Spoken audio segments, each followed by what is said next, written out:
Couple of things I've missed. Before bottling, sanitize your beer. If you think it's clean, clean it again.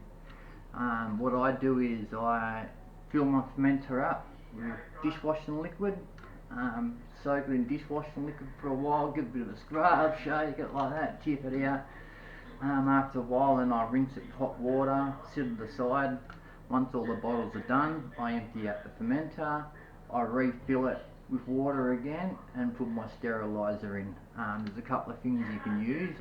I usually go to the Country Brewer in the industrial area of Port Macquarie here, and I buy their Country Brewer's Pro-San.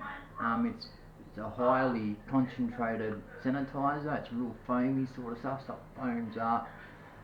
It's good shit and it's cheap. It's about, I don't know, $6 and it lasts ages. You can go to Big Dub or Woolies and buy Milton's baby sterilizer bottle, baby bottle sterilizer. You can use that. No reason why. On the back of the bottle actually says used for home brewing equipment. I don't go too much on it, but it does work. I've never had a problem using it.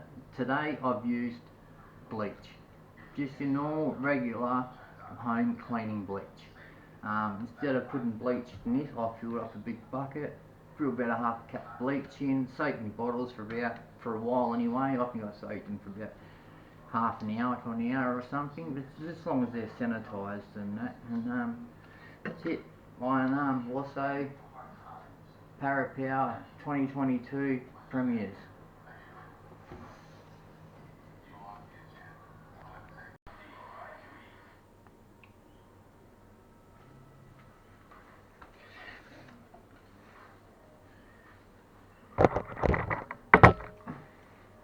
G'day, welcome to Bogan's Brewery.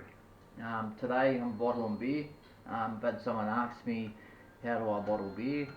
They've just went and brought a kit and they've just done their first batch. So hopefully this is some knowledge to a lot of other people. Hopefully I can inspire them to brew their own beer. So first off is you have to clean your bottles.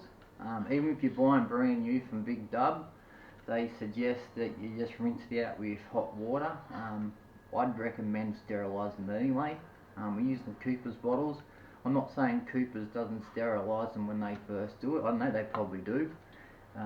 But you have to get into the routine of sterilising bottles anyway. So you might as well learn now and then use that way you don't get in the habit of being sloppy and cutting corners and that. So with bottling beer, there's two different bottles you can use.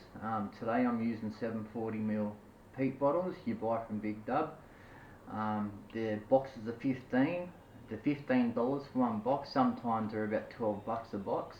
If you're doing 23 litres of beer, you need 2 boxes, so that's 30 bottles. What you'll need also is you'll need caps. If you're buying boxes of beer, so you buy the boxes of the bottles, they will come with a bag of caps in each one. If you're reusing bottles, you have to buy your own caps. So, but they're for about $3 from the same place, Big Dub. And you'll need carbonation drops. So these are your drops. So with these 740ml bottles, you need 2 drops.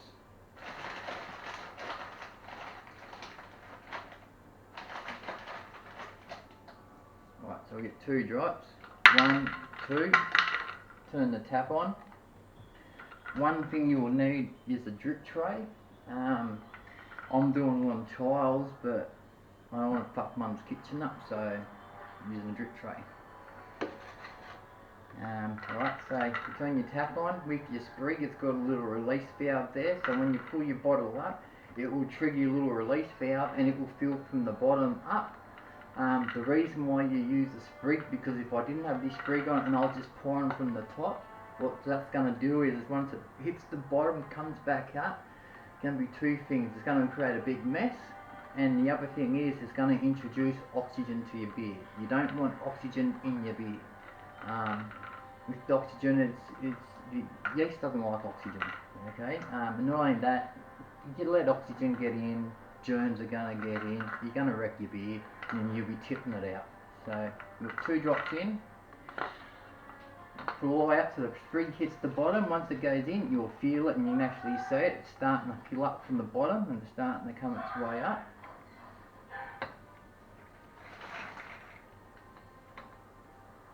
It's a bit of a slow process, but it will fill up. So what you do, when it fills up, so it will go, you'll fill it all the way to the brim, and then when you take it out of the spring, see it's at the required bit that you want. So you screw your lid on. I don't really shake it, I'll give it a bit of a roll, just to get, you know, the carbonation drops working pretty quick. And we'll grab our next bottle.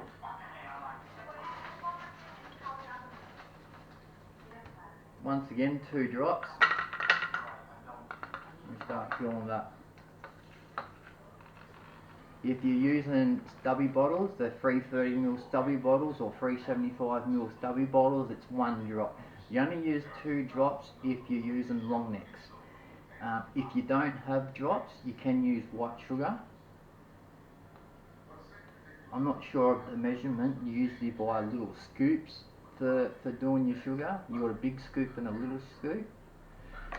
I think a little scoop might be a teaspoon, a big scoop might be a tablespoon. If you're doing big bottles, you put a big tablespoon of sugar in it, and that will carbonate your bottles, make your beer gassy. So you give it a bit of a roll and sit to the side.